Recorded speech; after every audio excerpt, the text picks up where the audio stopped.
Good evening, everybody. Welcome back to Esports U. We are the Cleveland State production cast. So, little shill early on if you like what you see. Maybe Hey, listen, we got to shill it on our shirts. We should shill it on our voices. True. But today we have, as you can see at the top of the screen here, CSU against the other way, Baldwin Wallace. Baldwin Wallace has shown up to play on LAN today, so you're not going to see too much online shenanigans, which some of our players do thrive a little bit on the online format. But I'm not sure. I definitely think that there are some characters that could benefit from that, but at the same time, I think the way that people, like particularly like colonies, like Ruby, I feel like they play in a way that is very benefited by the structure of LAN. I'm not as familiar, obviously, guess why, with the players on Baldwin Wallace, but I do know that one of their players, I can't remember what they exactly play. It's very much a LAN character, like really struggles online, plays really well on LAN. So do expect to see, online sucks for everybody. It sucks less for some characters. For example, Snake, perhaps, Rob, perhaps. Sure, let's go with But that. in this LAN environment, you will be seeing much better competition, much closer competition, and I am excited to see such a thing. Absolutely. From what I've been hearing, we have a little bit of a rivalry going on with Baldwin Wallace, and I'm really excited to see how that's going to end up shaking out. Yep. It did sound like, because we were looking at it a little bit before the start of the stream, it might just be a Game & Watch versus our colonies, our young Link, based on what was being said. I'm curious about that, and I think we're going directly into it here. Now, how do you feel about this matchup? Well, I think Game & Watch actually does handle this pretty favorably, given the fact that young Link is a bit of a zoner. That bucket is such a good reflector. It's such a good reflector, and I feel like that could be a really big problem, but I feel like we've seen colonies play through reflectors very, very well throughout this entire season, reaching a point where it is a genuine mix-up. It's such a strong tool on Game & Watch's front, but they're being contested by strong tools. Yeah, and the other thing about this matchup is that Young Link, or Game & Watch can struggle against spacing characters, stuff like Lucina, stuff like even Link. Young Link doesn't have as good of spacing as the Game & Watch, so it can be a little bit more of a struggle for him. He has to play a lot closer to Game & Watch's effective range, but we're going to see colonies be able to play through it pretty effectively, getting some serious damage into the return boomerang, into the off smash, drinking the milk at the end of it. Colonies with an extremely dominant first stock. That's like 7% going into this second one. This Game & Watch wants revenge percent, but I mean, when you play that hot and you end up taking 4 times the amount of damage in about 2 seconds because you took so little on your first stock, you deserve a little break, deserve a little bit of a drink. Give him a little bit, let him rehydrate. He needs to build strong bones for the next match. Milk isn't actually very good at hydrating, fun fact. It's more so caloric. It's a liquid. The punchline still works. Not if I bring science into it, but... And we're not. This is Smash Brothers. That's true. Trying to get a follow-up off of the down tilt. Unfortunately, not going to be able to find it. These boomerangs are such a strong combo tool, but as we're seeing here, Game & Watch can really just avoid a lot of things, but not when it's a up air right below you. Speaking of up airs, we got Game & Watch trying to run that a little bit here. I mean, yeah, both these characters are very reliant on their up airs if you really think about it. Game & Watch is ultimate juggling tool, keeping people up in the air forever.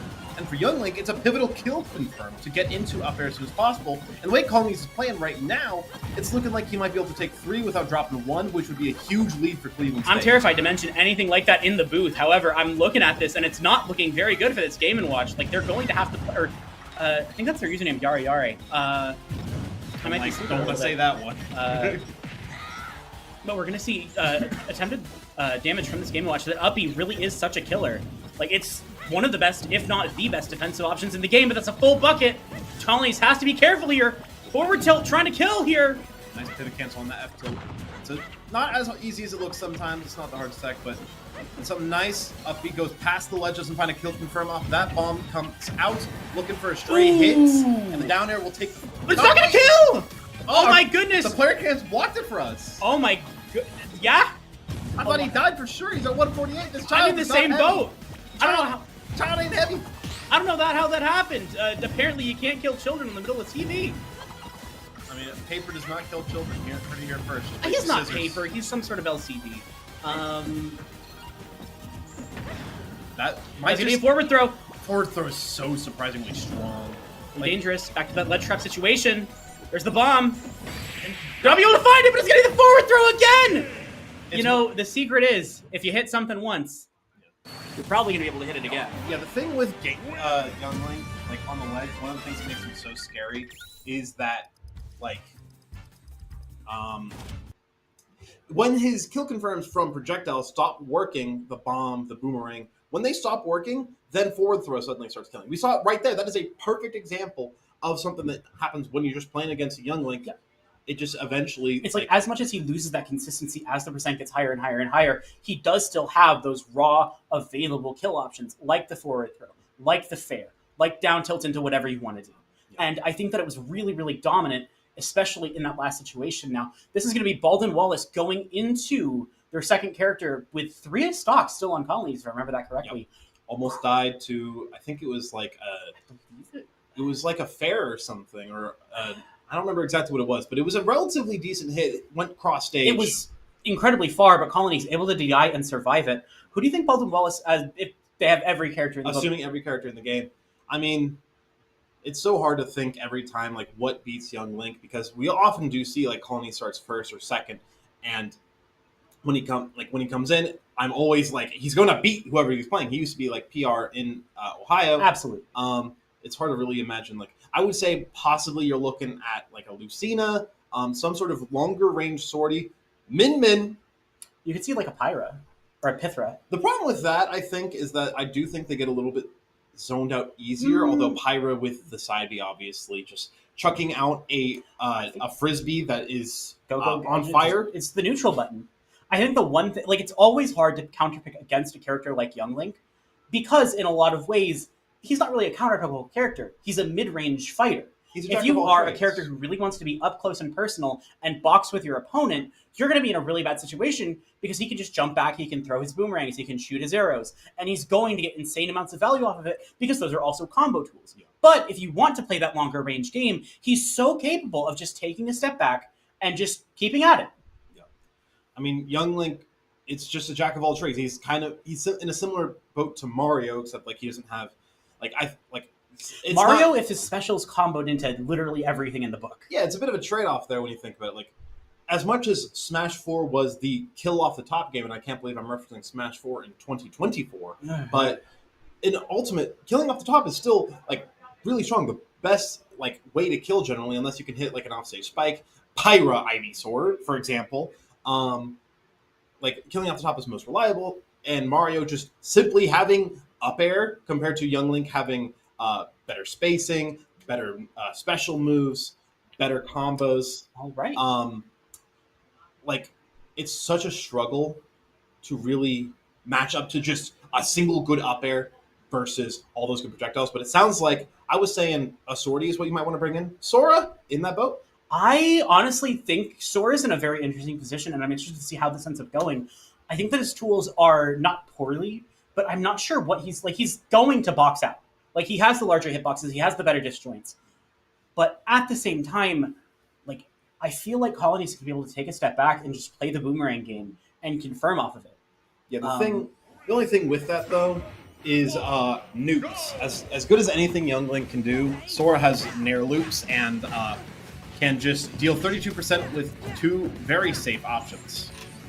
I mean, absolutely, but I feel like Boomerang is a move that's going to outrange those loops. And another thing, if Sora is going to need to be running these long combo strings to try and make up the damage, like, I think it's going to be a problem, because Boomerang does come back. It's in the nature of a boomerang! Speaking of come back, that's going to be the Sora coming back from a lost stock. Oh my goodness. Eloquence just very, very early. Like, this is what we want to see from Colonies. This is insane play. Yeah, I mean, this is just what Young Link is built all around now. Carry on the third, unfortunately not going to find something off of it. The thing with the Sora in this matchup is I do really think you should be playing around that shield. Young Link is going to be shielding a lot of your moves. You got to use your spacing and your floatiness to your advantage to really break through that. Absolutely. I think that, like, Sora is one of, if not the most floaty sorties in the game. Oh, absolutely. Like, he's got the DJC. He's got just everything in the book that feels so floaty. And I think you probably have to take advantage of it if you want to be able to win this matchup, because Colonies is not going to give you a second to breathe! Forced off stage, unfortunately not going to kill. Yeah, I'm really surprised he's not going to live again. This is 5 stocks now for the Young Link Warrior. This is getting kind of ridiculous. This is Colonies. This is like Colonies.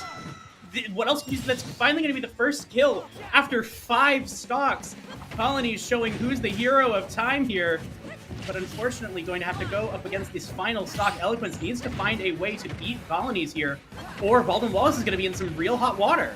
I really want to see Eloquence start mixing up the timing on the hit 3 of Nair, because Colony's starting to very reliably parry that, and that is really how you stop the Nair from being such a potent threat, is parry, and you need to mix that up. Is that dead? No, that's not. But it is in a really bad situation because he can now ledge trap here. The Thunder trying to force Young Link off. That's going to be the freeze, deep freeze. Young Link is such a good ledge trapper. Back throw will set it up, back off stage. Bomb on the ledge. Counters the fire with a bomb. It's so hard to get off. And you The used... reversal Nair! Sure, why not? You used a move that's negative on hit at low percents against Young Link, and he's got a frame 3 Nair. I mean, what else are you expecting? That's the power of Nair. That is genuinely what... Like, it's such a good boxing option because you just press it in disadvantage and oops, Sora's at, or Eloquence here, 150%. You're not living that. Yeah. I mean, like, it's just so hard to find a consistent answer to Young Link. It's really not like a counter pick character. It's kind of like how, what was it that I said? I think it was Snake is another character where I feel the same way about, where the counter pick isn't necessarily you got to pick a character, you got to pick a good stage. And you got to have like the better knowledge. You got to be better in one aspect and take advantage of that. Because Young Link, if you're trying to counterpick him, he doesn't really lose a whole lot except for like range, and then you can go min. You can try that, but then he's got projectiles. I feel like it's very hard to counterpick Young Link as a character. Falco maybe I could see it with a big freaking reflector. He can't just chuck out. I mean, but we've also seen Colonies counterplay with reflectors, even counterplay with reflectors as good as things like Game & Watches, even in this match just alone. And I think that it's really, really hard to counterpick Young Link because he plays that mid-range game. He can zone you out. He can get in and get a bunch of damage. It's whatever Colonies wants to play in the round, he is playing and filling that role. Yeah, Colonies is also one of those players, like, I think out of all the players in CSU, if you're a new player or if you're not, like, the best kind of player, if you're, like, a little bit on the weaker side, Colonies is the worst to play against. Oh, beyond a shadow of a doubt. Like, with Ruby, you're just like, well, I got 3 stock by Snake, time to walk away. And then if it's, like, Arctic and he hits you with a 0 to death, it's like, well, that's Rob, guess I walk away. With Young Link, it's just, this is like upper mid-tier. He outvalues you. He outvalues you aggressively. It's an upper mid-tier to low high tier that you're just getting smoked by, and it feels unbelievably oppressive. If you don't have good spacing, if you don't have good fundamentals, it's a nightmare character. Absolutely. Honestly, I think what Baldwin Wallace might want to consider here is a stage that has higher platforms, where it's the thing with Young Link is he can't do what I would typically expect a Sword to do, which is poke through a platform with your up tilt. And if you can find a character or play a character who is able to play that sort of platform game and just avoid Young Link on that center of stage, sure, you're at risk of getting poked by an up tilt or a up air. You're at risk of being hit by a jump boomerang, but you're forcing him to come to your level. And granted, a lot of times it's not a good idea to be higher than your opponent in Smash, but I don't know what else you're here to do. I mean, Young Link doesn't exactly have the best juggling. Like, it really is up to projectiles. So sitting on a platform and shielding can be really good to beat that. But getting word from our producer, we have Sephiroth coming in, and it looks like they are throwing every sword in the game at this guy. I mean, we were talking about range. We were talking about range. And the Masamune is one big sword. Yeah, that is kind of a big sword, actually. That one might be a little low. I could see that giving Colonies a little bit of trouble if Lucky is able to get Colonies a little bit high in the air and then just sort of juggle with the up air. I mean, I don't think we're going to expect to see a whole lot of juggles so much as it's really up to the spacing. Fair, Bear, F tilt, really some of Sephiroth's best moves. The downside of Sephiroth is he is unbelievably easy to combo and unbelievably light. He's lighter than, like, Greninja.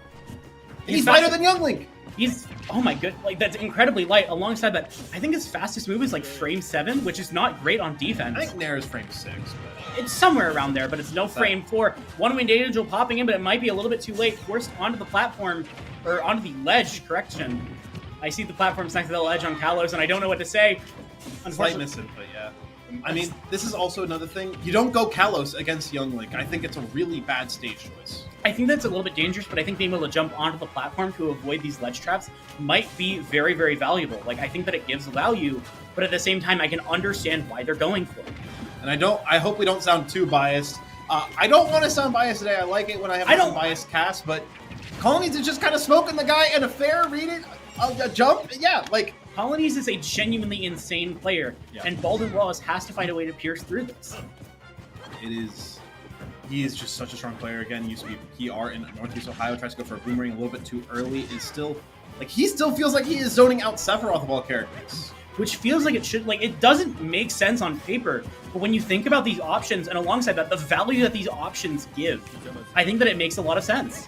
I want to see more forward tilts as well from Lucky. Like, Sephiroth forward tilt, probably the best in the game. There we go. We see it once as an attempt at 2-frame, or at least attempt at ledge hit. Up tilt, or up air, trying to find a little bit more value here. I see what you mean here. I think that forward tilt's going to give a lot of value if you're able to get in the range of it, where you can just sort of watch for that opening and then try and counter hit Link. Nice little roll in there. That'll get a good bit of advantage. Catches the bomb! Oh, that's going to boom. Unfortunate for Sephiroth, unfortunate for Lucky here, unable to get a follow-up on it. This is looking a lot better. F tilt mid hit, a little taunt. Not able to drink milk, but that'll have to do. You got to get the mental damage in somehow. Yeah. You got to get some mental damage back because you are down 5 stock to half the stock complete in the state right now. Absolutely. And granted, I think that this is a really, really hard situation to be in. As we talked about, Young Link is a character who can really do a lot of things and plays a very varied game plan. And if you can't counter that, you're for real danger. And again, I don't think there's anything you can really do to counter that other than just be a darn good player down smash. Almost gets a kill. That is a surprisingly strong move, and the linger from the top rope. Oh my goodness! Colony's just dropping from literally sky high. I've heard of the what's the move? What's Sephiroth's down air? The thing that he killed Aerith with? Yeah, Young Link did that to Sephiroth. How's it feel on the other end? But unfortunately, going to find it on the other direction. Lucky, able to finally put down Colonies. That was really... I think, though, a crew battle, as much as a regular set could be, is all about adaptation, all about information gathering. Absolutely. Now you know, right? Colony's probably going to come in first. Might want to start off with Lucky. Might want to send in Lucky as a counter pick to the Young Link, because he did better there than, the Sora, for example. Sora is a character that generally, should probably do better against Young Link, just because I think it's a better character. I don't know how I feel about that. I think that Sora has a lot of tools, but I'm not sure if they're quite what you want against the Young Link. I was really liking that forward tilt, as you were talking about.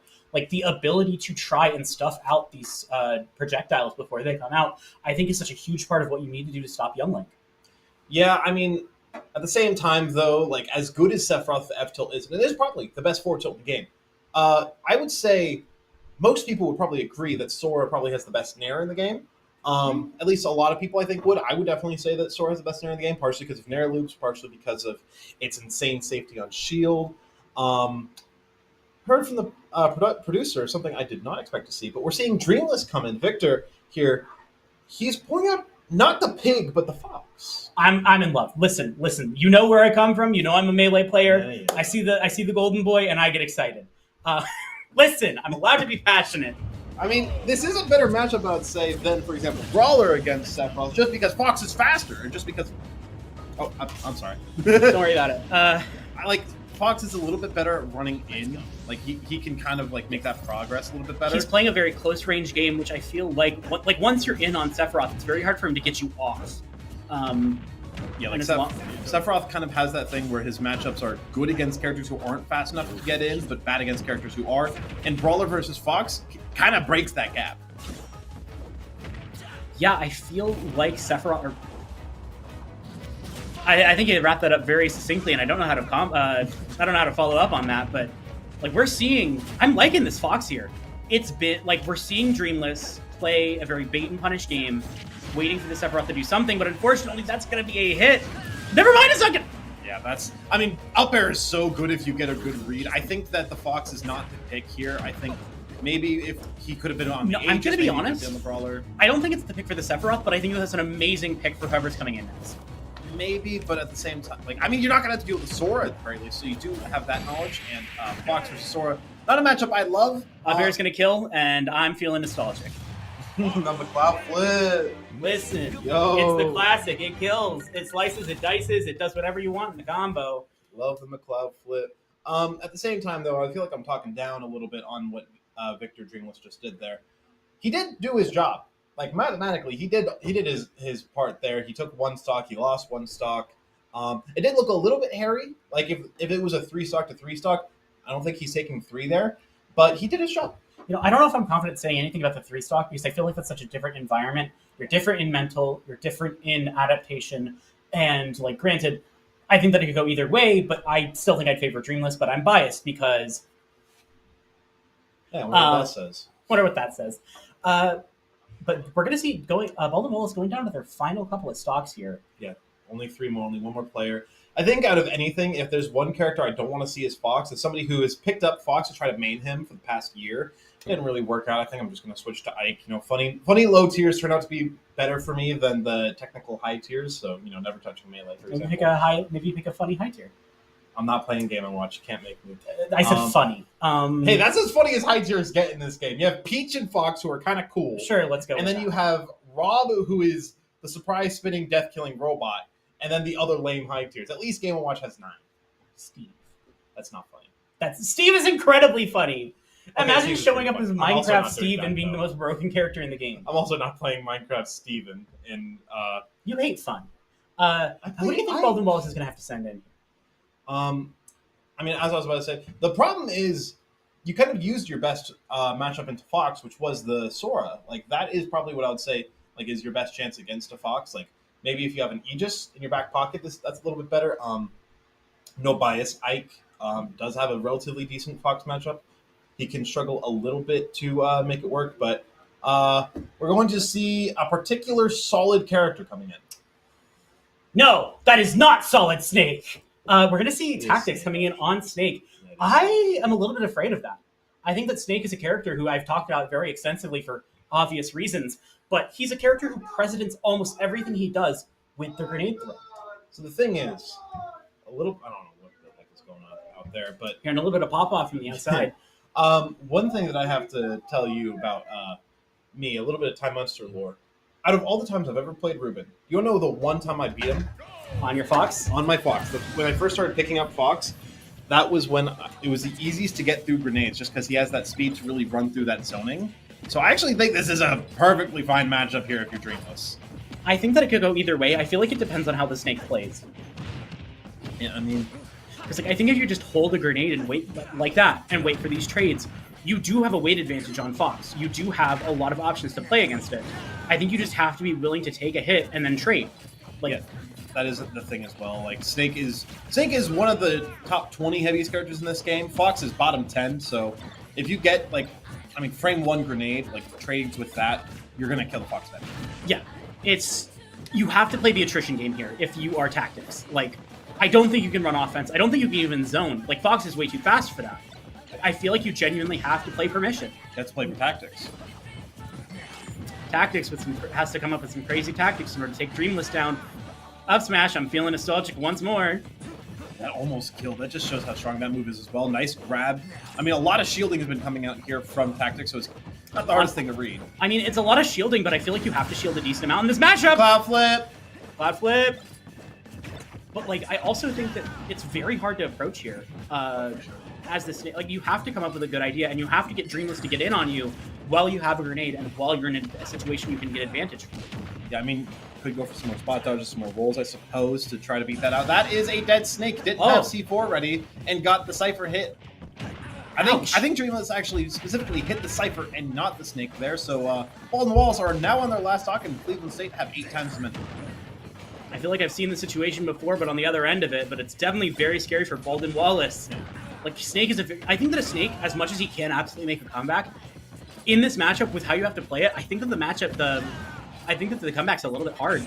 Yeah, I mean, I agree that I do think like Snake Fox can be rough for Fox if they can trade damage, but now you are no longer in a position where you can trade damage. And the up smash kills. We're back in my hometown, and I'm feeling great. So Cleveland State lost 3 stocks in one player, 1 stock in another, and took 12 off of Baldwin Wallace. It took a third of their life to finish that one off. Absolutely. I feel like Baldwin Wallace is going to have to take a moment to really think about what's going on. What do you think's running through their heads, and what do you think they can adapt to?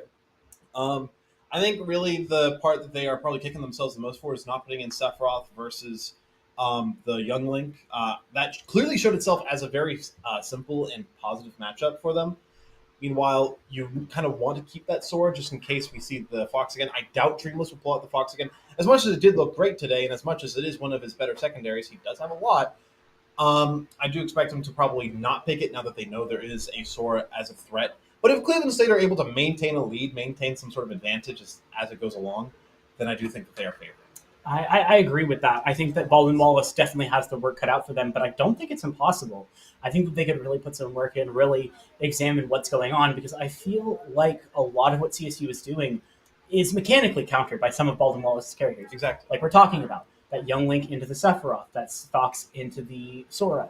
I just feel like it's going to be very, very hard because CSU very clearly is a team who can chew through players like it's nothing. Very clearly is a team that knows what they're doing, knows how to capitalize on weaknesses, and knows how to put a lot of pressure on. And you have to be able to adapt to both what they're doing and their adaptation coming into the second round. Yeah, and another thing I do want to bring up, I think, and obviously in a crew battle, game one is important. Like it sets the precedent for the rest of the match. I think this is probably way more important than it would be otherwise. Like absolutely. Getting the correct first player in is fairly important here, but really what matters is winning game one. If Baldwin Wallace can pull out a win game one, that gives them the counter pick advantage. And based on the characters we saw, this is going to be a counter pick game. Like the Young Link came into counter, the Sora and the Sephiroth came into counter, the Fox came into counter, and then you're stuck in this Snake versus Fox matchup. That kind of blows. Yeah, I feel like you have pieces that count, like as we're talking about, you have these game pieces that counter the others, but you have to be the one who gets to make that counter first, or actually second. Because once you start getting that value, once they have to bring somebody into your player, you are in advantage. So this could be one of those rare situations where you put in your anchor first to set up Honestly. set up that early lead and set yourselves up. I think it's now or never. I think you throw in whoever you've got. You got to throw in somebody who can just take the set. Like the one thing, like I think what it comes down to, Baldwin Wallace needs to take this set right here and now, or it is very, very hard for them. And the other scary thing for Baldwin Wallace here is outside the fact that CSU's based on their, I believe they're currently undefeated in GLEC. I think maybe we've dropped a game or two. From last time I saw, which was the start of this week, they are undefeated, which means that currently they should be undefeated unless they had another match between Sunday and now, which I doubt.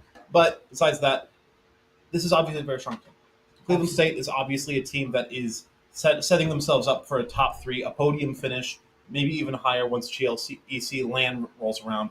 Baldwin Wallace, they really just need to start putting up a bit of a fight and show that they can make some And I absolutely think they can. I think that they have a very good roster. I think that what we got to see from Baldwin Wallace when they weren't getting harassed by Dreamless and weren't getting harassed by on the tip colonies. I was about to say, you got it. My bad. You made me lose my train of thought. Thank you. Bad. But like when you're not getting like these players are very, very good at just momentum. Yeah. They get in, they start their game plan, and they are pushing you. You're in danger. Yeah. It seems like the players need a little bit of a break, so we might as well send ourselves off to a quick little break. We will be back in just a moment. Take care.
And we're back. Yeah, we are back. Received some bad news about this next game. Yeah. Good news is we have more game. Bad news is, you want to tell them about the matchup? So, folks at home, you might want to get your pillows, get your popcorn. We are about to see a round of Rob from Arctic CSU versus TQ on Min of all characters. I know. It's like mentioning the devil in a church, but it's something we got to see. How do you feel about that matchup? They're gonna be playing Smash Brothers. I don't know what Sakurai's obsession is with adding such like characters who hit you without interaction, like especially in Smash 4 with DLC. Like, it's characters who hit you without interaction and meters. And meters, that's true. If you think I love a good meter. If you think about it, Kazuya does have a meter. I mean, effectively. He also has everything else in the book. Yeah, he also has something that hits you without interaction. Exactly. He's not going to sugarcoat it. All right. But yeah, we're going to head into the game in just a second. It is Min Rob, which isn't like... I do think that this favors Rob, if only because edge guarding Min is incredibly powerful. And also, he can get in. He can just jump over the arms, and Nair is great to punish a bad arm usage. Absolutely. And I think that Rob is a character who can play at the long ranges, but like if you get in and you let Rob get like a Nair, you let Rob get like a forward throw, you're eating like 60 or like 30%. I'm overestimating. Like at the very least, you're eating 30%. Like he's going to hit at least 2 moves. Gyro as well is really strong. I do want to see Arctic kind of suffocating a little bit here because TEQ is... But there's that situation, Gyro sending a little bit of a present off stage, and it's not going to look too good for TQ. Yeah, I mean, Min can really struggle with people mashing on her shield unless she wants to pop that F smash. And it's not so fast that it's unpunishable. If you start to get the read on that, you can 50-50 mashing on shield and start shielding yourself. Yeah, and I think we're also seeing like an aspect of it. Min's ability to zone feels very horizontal. And Rob is a character who can play very, very, very, very, very vertical. This dude can fly! He can fly! He can do whatever he wants! He's the robotic operating buddy. That Gyro, by the way, just saving Arctic from any punishment. The spin there. to win, unfortunately, not going to find a hit and going to get Arctic off stage here. Trying to go for the Megawatt Nair, doesn't find a kill off stage, and now really need to start fishing for it soon. Point blank laser. Just execution there, but I mean, you got to start. Oh! And that's what I'm saying. You got to mix up your options against shield, and I mean, I do want to say to see TEQ going for up smash out of shield at least once. Oh my! Can we talk about that sequence? Gyro did like 60 everything. Just Gyro was sitting there and just edge guarded TEQ for 3 days. I don't think TEQ wants to think about that sequence either. I had to think about what is happening. You're bringing that up in therapy. Yeah, that's not one that you want to think about again. It does have that empowered dragon laser, so that might give an opportunity for a cheeky kill. But that is a dead. The spin to win, but it's not gonna kill. Back air whiffs as well, trying to go for the on-stage play. Now blocks. Good parries parry. it. That might kill. Up tilt into up air. Into the up air. You cannot. It's over. It's not over. Min's off the screen. It's over. It's not over. The beast is defeated. That was the first player, Rox. Listen, not over. I'm celebrating the fact we're not on. I don't want to watch Min. Yeah, no more Min Rob. It's over. Genuinely though, I feel like Arctic played that incredibly well. I feel like Arctic got in, got confirms, played incredibly well off gyro spacing, and just that was beautiful. That's Smash Ultimate. That's getting Min off the screen and not letting her run her game plan. Yeah, fun fact, there was a local tournament that happened, I believe, last night or the other night, in which all of the CSU players went to. Arctic placed the highest out of everyone. He placed 4th. I think Ruben placed 8th, who is the carry, the best player. So it does show that Arctic, I mean, on a character that can beat any character, but also is a very strong player, and this is one that you have to be a little bit scared of. But also, Rob, like I said at the start of that, Rob Min is not a great matchup, and the only move that really saves that matchup, we didn't see TEQ use at all, which is the up smash. Up smash is a reflector. Up smash is good at a shield. It's a reflector, but at the same time, like it's putting you in so much lag.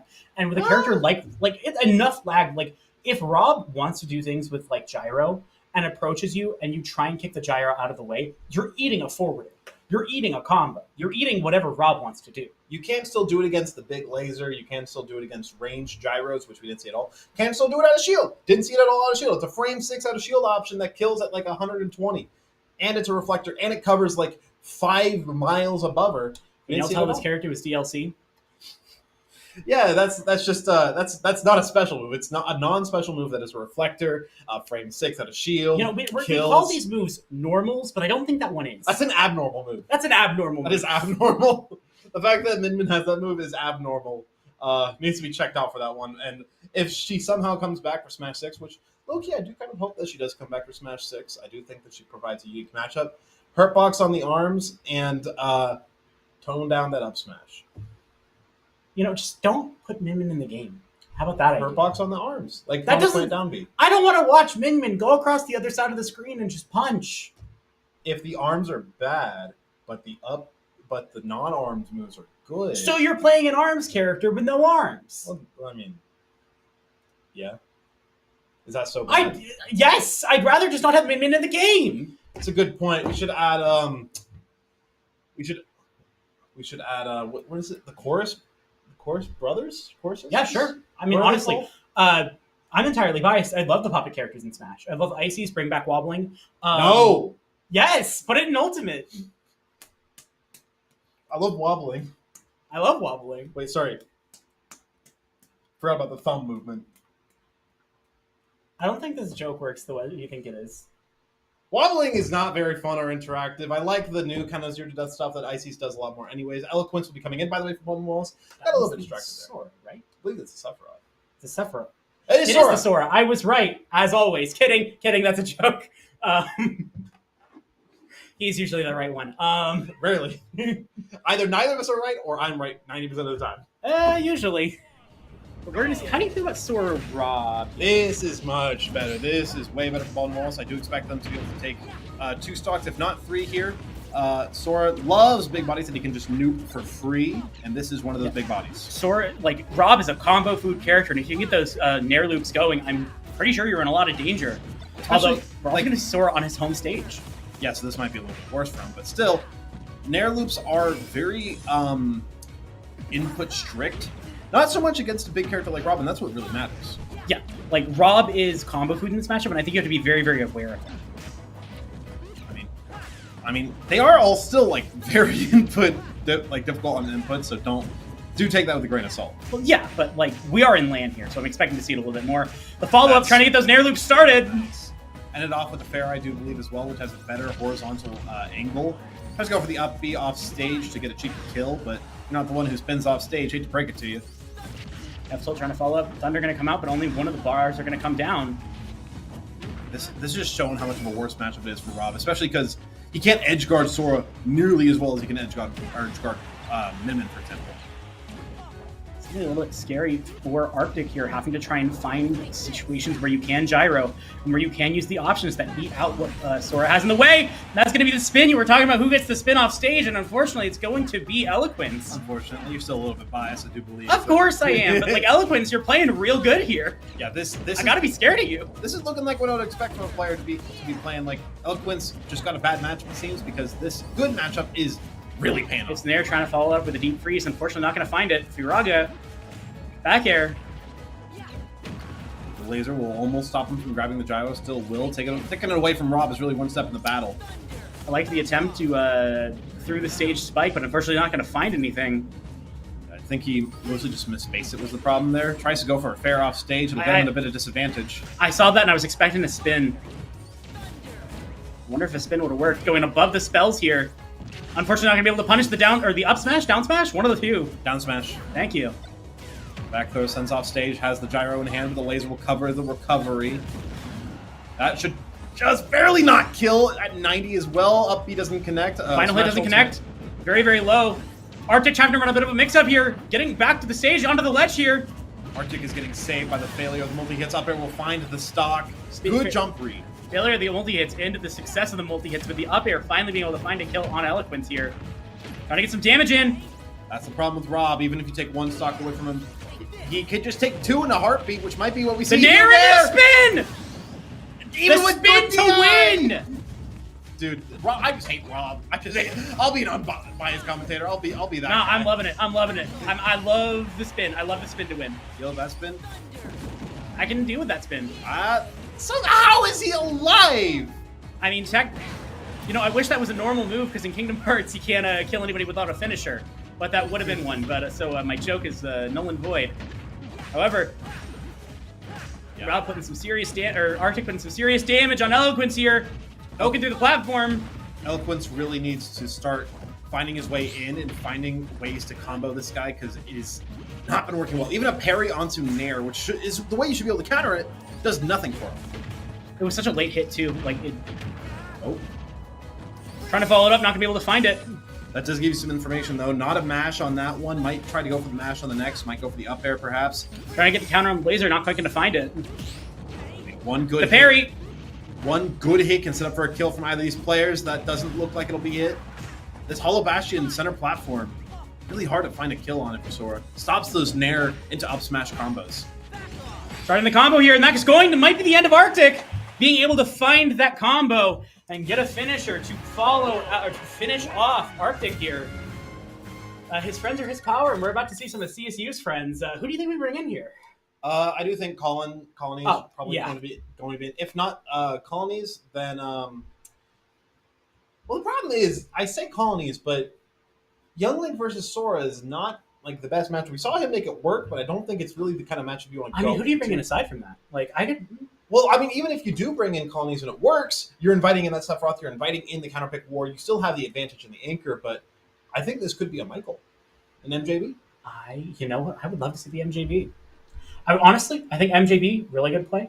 I think Colonies could be a wonderful play as well. Like, granted, it does open you up to that counterpick war. By the way, MJB does play hero, just so you all are aware. Oh, right. Yeah. MJB the hero, playing hero. But the other options for CSU here would be Bayonetta, the player who plays Pig, Fox, and Aegis. Those could work. Aegis can work here. I think like Aegis is just kind of like a band-aid fix. Oh, we don't know what's in here? Just throw in the Aegis.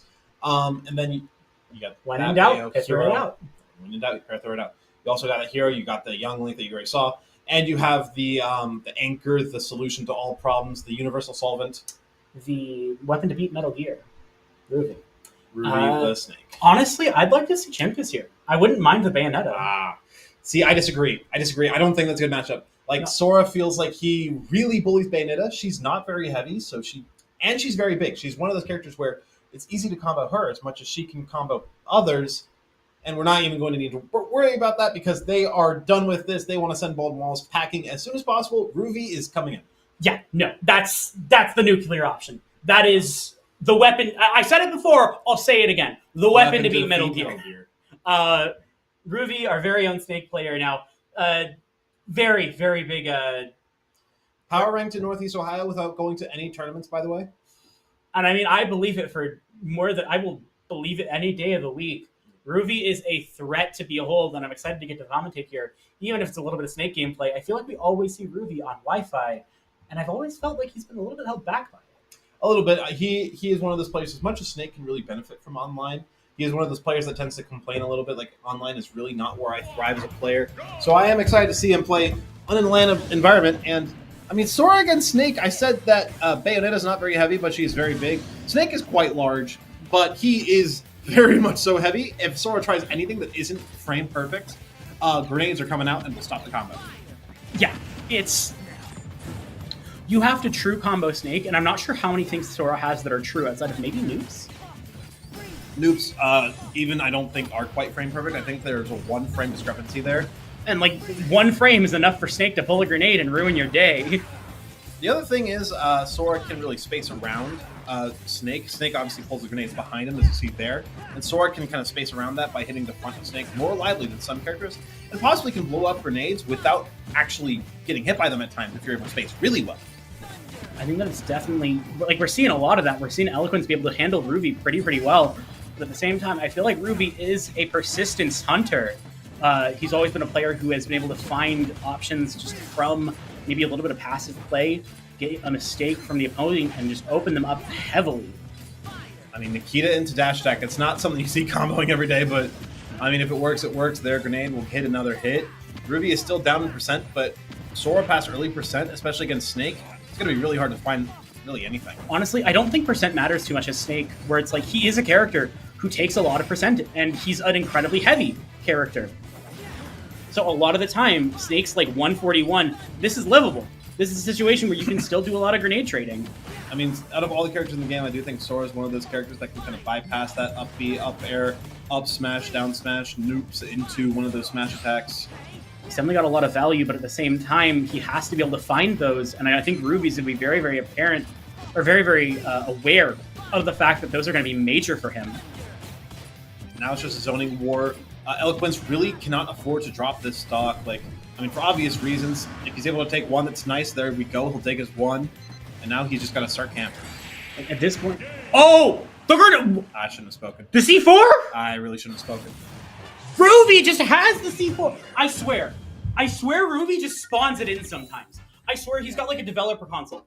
Yeah, he just goes in and he pulls out like the Gmod tool gun and just bang, you have C4 on you. We may not have had Steve in the lobby, but it seems like some command block shenanigan was going on. I don't even think it's command blocks. This is the Patriots. The Patriots put it on him. /spawn C4 left platform /kill. And this is why people want to ban Steve.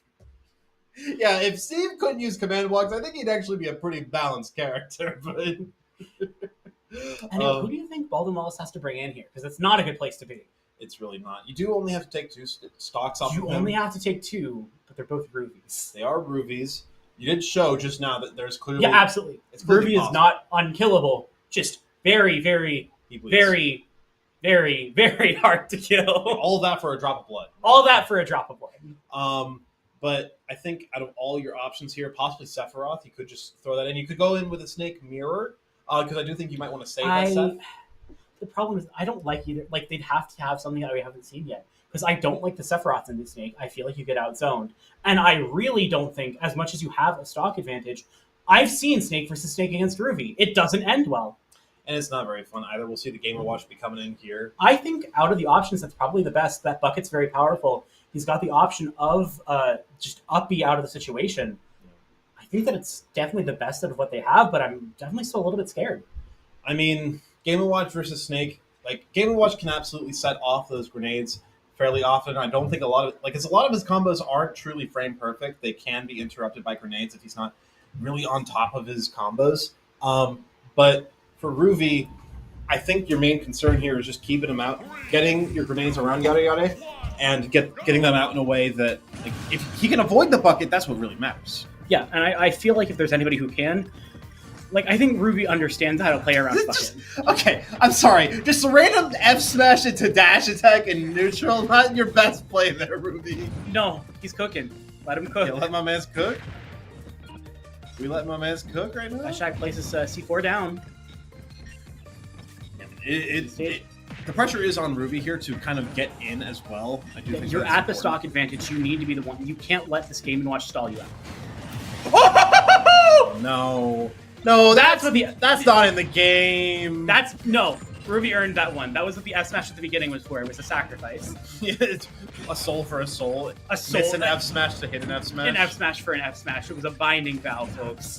I hate that so much. Why does Snake, on top of everything, have a 2-framing F smash that kills it like... He needs it. It was 30, right? 39?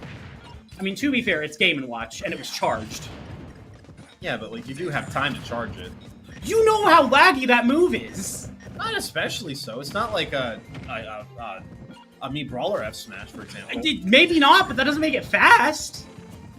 Anyway, it's put a lot of pressure on Yara Yara here. High yield explosives on the Game & Watch. Tries to go for it, but the highest skill combo in the game, down smash to F smash. Yara Yara really testing out their tech skill here. That's not me hating on the players from Baldwin Wallace. It's me hating on Game & Watch, by the way. Just so everybody's aware at home. No, yeah, this is high level play, but this is what you're supposed to do is Game & Watch. No. By the way, up tilt is just ridiculous. Also, that move, you can SDI behind Snake fairly reliably and not get hit with blast hit. Very, very powerful, but we're not going to end up seeing it. Nair from the ledge, drops the grenade. I mean, now we got to go back to the zoning game. In Stock 2, it felt like Yada Yada was a little bit panicked and kind of going for some unsafe things, and... The Ruby falls! Just charge the buck. I think it was charged off of like 3 grenades or something. Probably, but that's going to be able to find it. Yeah, that's just...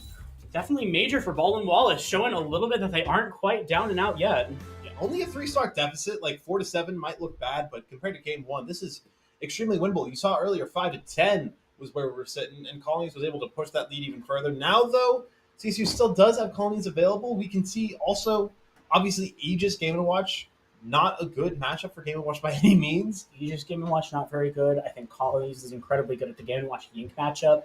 Yeah. I think that just consistently, CSU is in a very, very scary position, but Baldwin Wallace is showing that they are not out of this competition whatsoever. They are still fighting. They are still putting themselves on the line to try and take this. Yeah, I mean, I do think the problem, though, is no matter how bad Game & Watch's matchups may be, he does have a way to win them. Oh, absolutely. Yeah, he's the top tier. That's the rule for most, the top tier. I think he's third right now or something. It's somewhere in that range. I remember the top 5, I'm pretty sure, is obviously the two kings.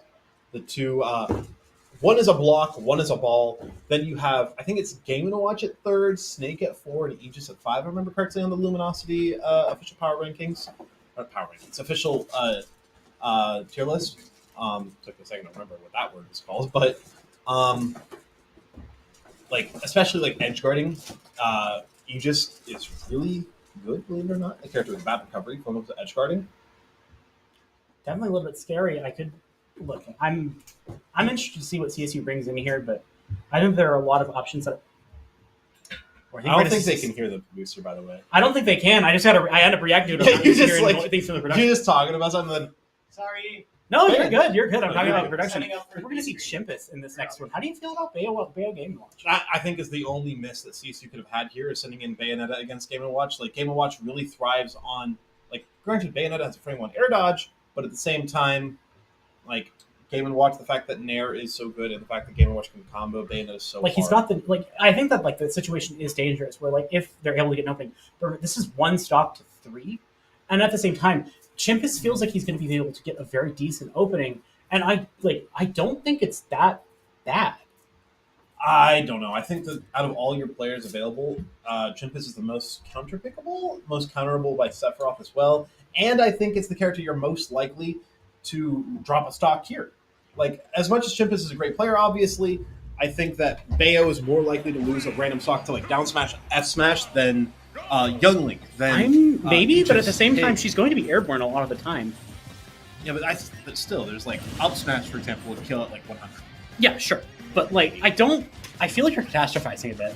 Like, I don't think this is the best matchup, but I also don't think that this is as bad as you're making it sound. If this is Smash 4, this is an amazing matchup, though. I mean, of course, that's Smash 4. If it was Smash 4, I wouldn't be commentating it. That's true. I mean, also because you'd be like a baby. I was a teenager for Smash 4. Thank you very much. No. Oh. No. Okay, my bad. Two of them! Stand up. Never doubt me again. Stand back up. I have never been wrong in my life except for the times that I have been. That's what I meant when I said 90% of the time, either I'm wrong or neither of us are right. Turns out, 10%? Yeah.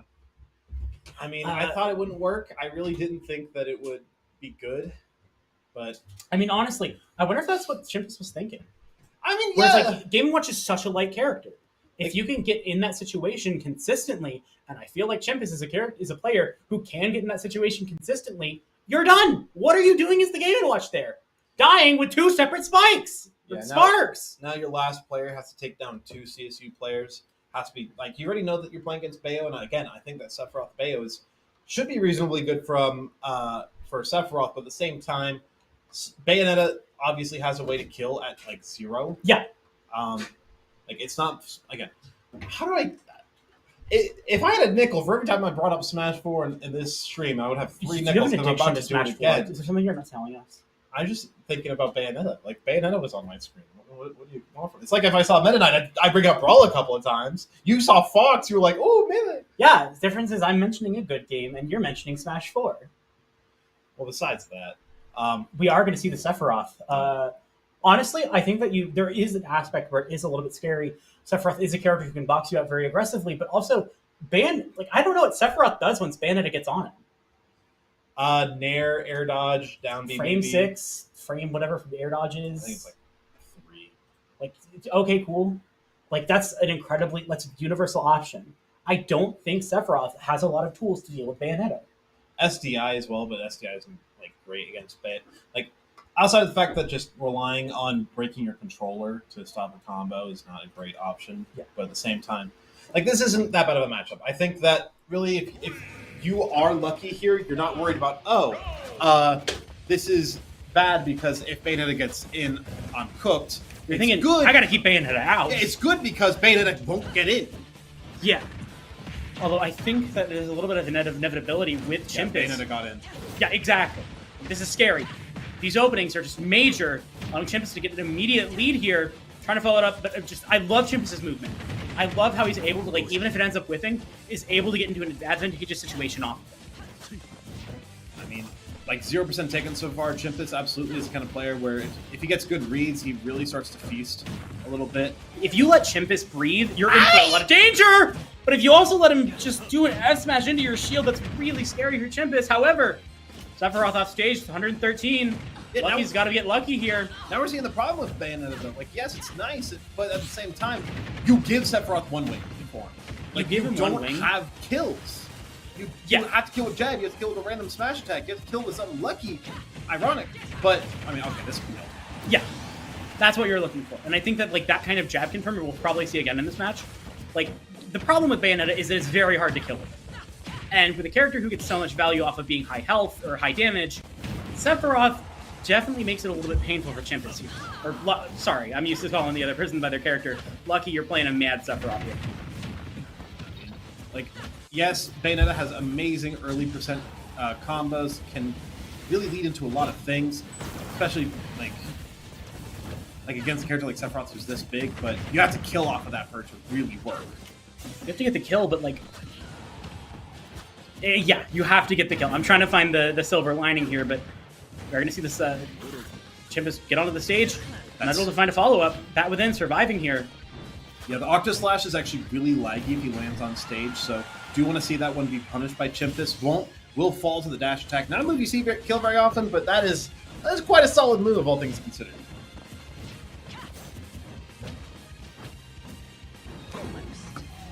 That's going to be Witch Time here to finish off the second stock from Lucky.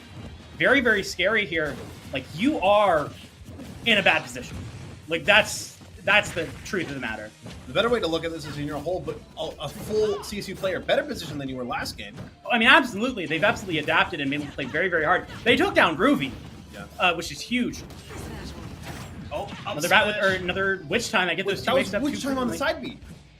I never even thought about that makes side B like a really bad option, I think. Yeah. At least I think so. It could have been something I missed there, but I mean, still, it'll. Oh, that's disgusting. Lucky not out of this quite yet. Fighting Chimpus with his life here. Fortunately, not able to find something. Bunch of interaction, scramble situation. Lucky on a very high percentage. Out of Bayonetta combo range, but in a very scary position where a lot of things will put you off stage. If you're lucky here, you have to know that Chimpus is going to go for a Witch Time. That's really his best option to kill, except for a rare, or like a raw back air, or raw smash attack. Like, you have to be aware of Witch Time, and I think you have to be aware of afterburner kickdown, or back air. Or even up till back air would probably kill. I don't think it kills now, but could be at this percentage. Not this one, though. You don't have the double afterburner kick? That's so laggy. This might kill. Yeah, that's... Yeah.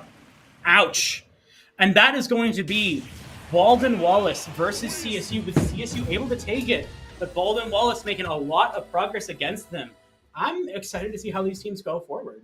Well, I mean, CSU, as should be expected in this match, as much as I try not to be biased, I really try not to. CSU is undefeated in their brackets right now. They're undefeated right now in GLEC. This is the kind of match that should be expected to be like, yeah, Baldwin Wallace, they're pretty solid. CSU is great in GLEC. I think they're the only undefeated team in their half of GLEC in the Erie division. Might be incorrect on that, but that's besides the point. Like, it's scary. And I think the thing is, like, with these kinds of matches, sometimes you're the hammer, sometimes you're the nail. And Baldwin Wallace, as the nail in the situation, played incredibly. Really strong They took a bunch of stocks, and they took down Ruby, which I get, I'm bringing up a lot, but that's major. I have seen teams who have been able to, like, almost storm through the rest of CSU, but the moment they run into Ruby, it is a brick wall for them, and Baldwin Wallace broke through it. The thing about that, Rox, is CSU is out of that era. Like, we're not in a position where it's like, what do we have in the past? I mean, of course, look, granted, I will admit. Ruby used to be the only player on the team who was in Elite Smash. And that's a crazy thing because I am bad and was able to get the lead smash relatively easily just a few weeks ago. Fair enough. It's a different era, but I can't unshake that feeling. I know how genuinely insane it is to chew through Ruby. That's a signifier of a team who's got a lot going on. Yeah, I mean, Baldwin Wallace has always been a team that, at least it feels compared to CSU, is a little bit under their boot at times. Today, they really showed that they can force CSU to bend the knee, not all the way, but got them close. Absolutely. We have been here with GLEC Smash Ultimate. Now, to my understanding, pardon? Esports U. Esports U. I'm so sorry. I think that we're gonna have GLEC games here on Esports U Thursday every 7 p.m. or every Thursday 7 p.m. Thursday at 7 p.m. All right, so please feel free to join back in. This was wonderful. I have been Psychic with Time Monster. Time Monster, you want to say anything? Have a good night. Thank you so much for joining us. Join us next week.